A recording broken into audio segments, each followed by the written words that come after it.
Welcome to our Pentecost lesson from the Growing Faith team.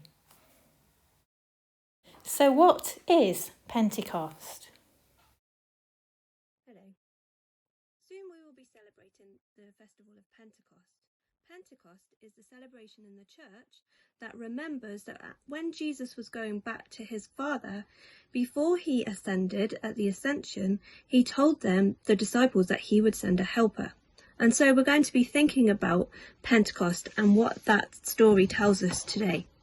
Before we read the story, I am going to show you my Pentecost bucket that's got some things in it that I would like you to think about when I'm reading the story. See if you can work out why I've got these things in my bucket.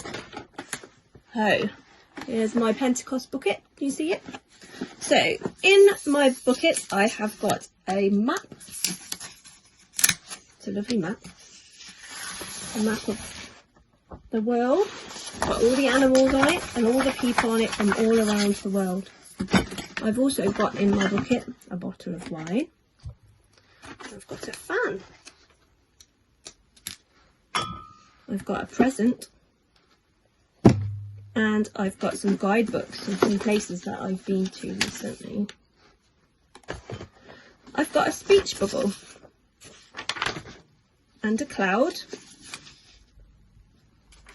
And I've got a dove. I've also got a crown. And I've got the Lord's Prayer written in lots of different languages. I've got a phrase book to help me to learn some French and different languages. I've got a battery. And a candle and some matches.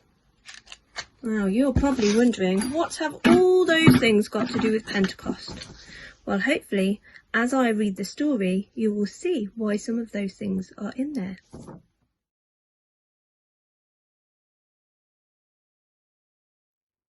now going to tell you the story of Pentecost.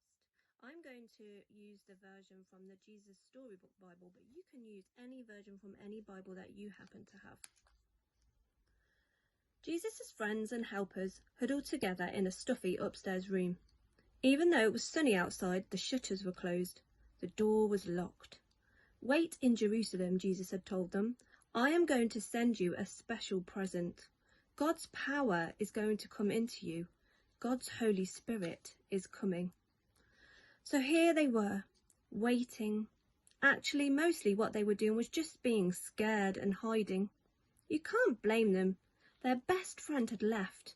The important people and leaders were after them, and Jesus had given them a job they didn't know how to do. As they waited, they were praying and remembering how, from the beginning, God had been working out his secret rescue plan. Here they are. They're all huddled together, look, in the room, scared.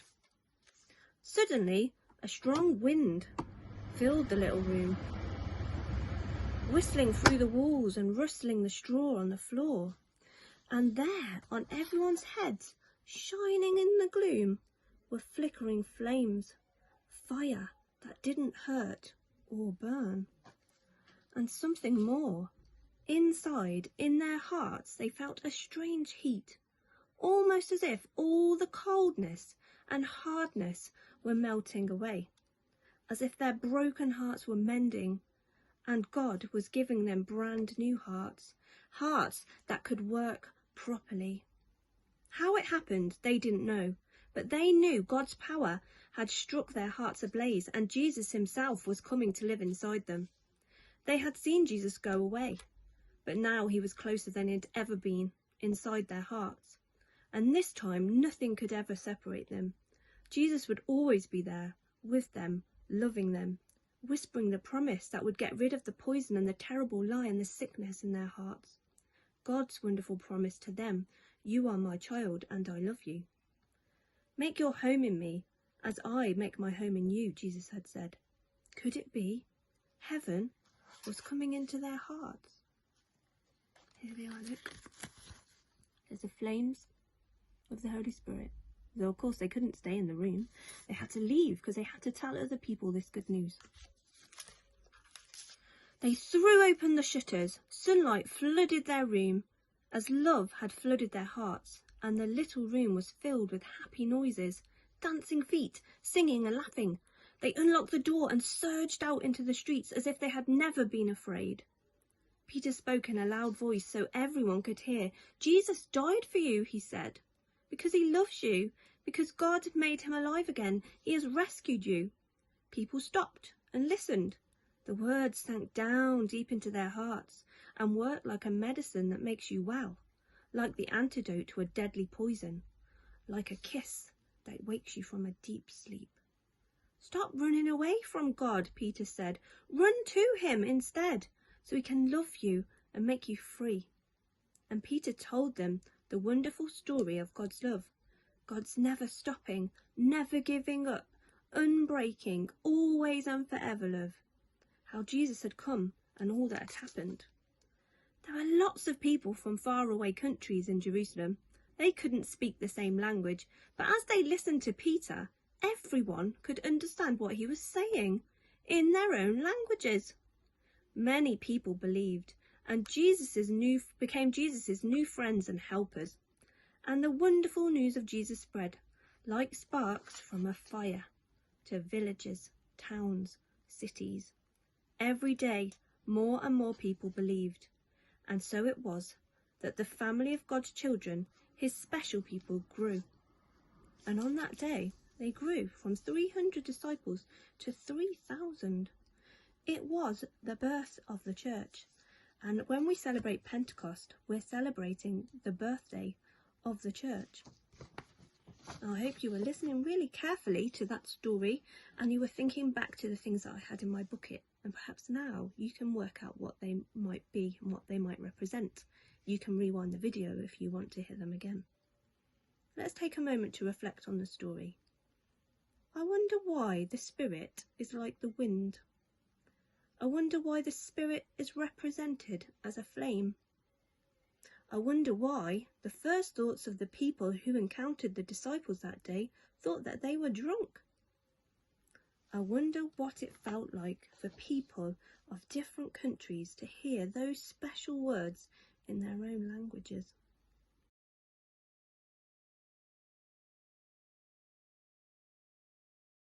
Pentecost is a very inspiring story, and it's inspired many artists all around the world. If you go on Google and you put in Pentecost art, you'll find lots of examples. I've got some here to share with you. Here's one that I found. There's a lot of joy in this picture. There's a lot of colour and people overwhelmed by that gift that Jesus has given to them, the Holy Spirit. This one is special.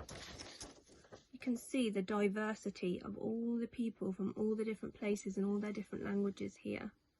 And Jesus' hands, you can see the marks of the nails on his palms, holding the Holy Spirit as a dove, giving him to the people, and the fire that is going on to each person in tongues of flame. What I like about this one is the power of the wind. You get a real sense of power as the Holy Spirit comes out over the different people and they receive the gift of the Holy Spirit. This one is quite simple, but I think it's quite effective. Lots of blocks of colour, lots of shapes. If you like maths, you might like to do something like this yourself.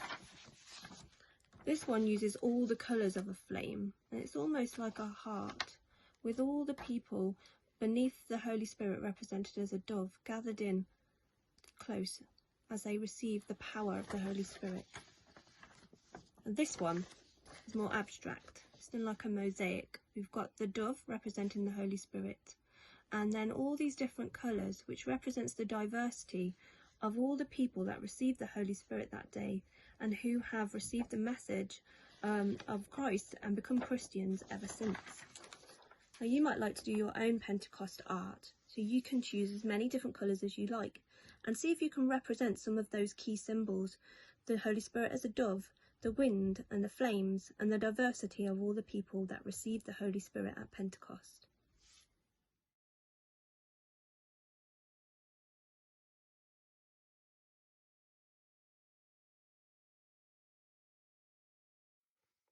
When we talk about the Holy Spirit, we're talking about one of the members of the Trinity.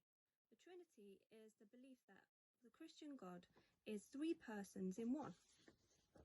There's a symbol here that represents that idea. So there's never-ending lines here. You can't see an end or a beginning to where this symbol starts or ends. That's because it's to represent the eternity, foreverness of God. And then you can see the three parts that make up God, the Godhead: the Father, the Son, Jesus, and the Holy Spirit. And when we've been learning about Pentecost, we've been learning about the coming of the Holy Spirit. Now, the doctrine of the Trinity is hard to understand. This might help us a little bit. So, the Father is God, the Son, Jesus, is God, and the Holy Spirit is God. But each of them are distinct. So the Father is not the same as the Holy Spirit, and the Son is not the same as the Father, and the Holy Spirit is not the same as the Son. But they are all God.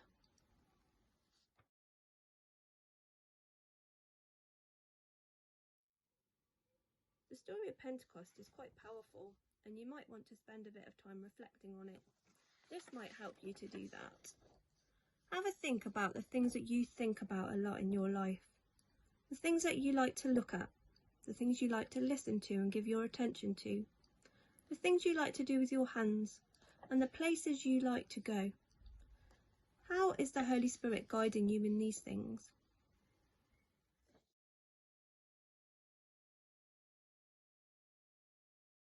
One of the things the Holy Spirit helps us to do is to live our lives well. And when we live well, we produce fruits. These are the fruits of the Holy Spirit: love, patience, joy, peace, faithfulness, self-control, gentleness, kindness, and goodness. When a tree is healthy, it produces a lot of fruit. That's how we know it's growing well. And when we produce these kinds of fruits, we know that we're growing well in our faith. You might like to download this colouring sheet and colour in all the fruits you think that you are really growing well in at the moment. Or perhaps there might be some way you might ask for some extra help from the Holy Spirit. You could also use this to be a bit of a fruits detective. Next time you watch a movie, or if you read in a book, see if you can see some evidence of these fruits in the characters, or in the lives of the people that you're living with.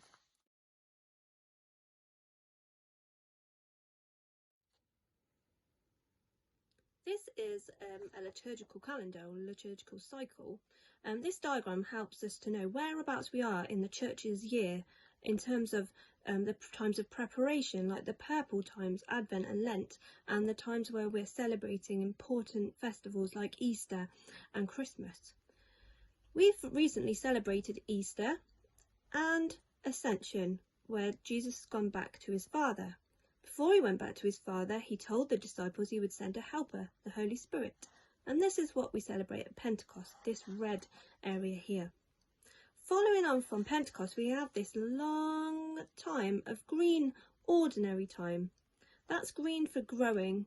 This is the time when Christians seek to really grow in their faith, to really develop those fruits of the Spirit that we looked at earlier, to really develop habits of prayer and praise, and spending time together learning about their faith. So this is where we are now at Pentecost, and this is where we'll be going next, all this green growing time. We hope that you have enjoyed this Growing Faith lesson on Pentecost. To find out more about Growing Faith resources, visit our Facebook page. Bye-bye for now.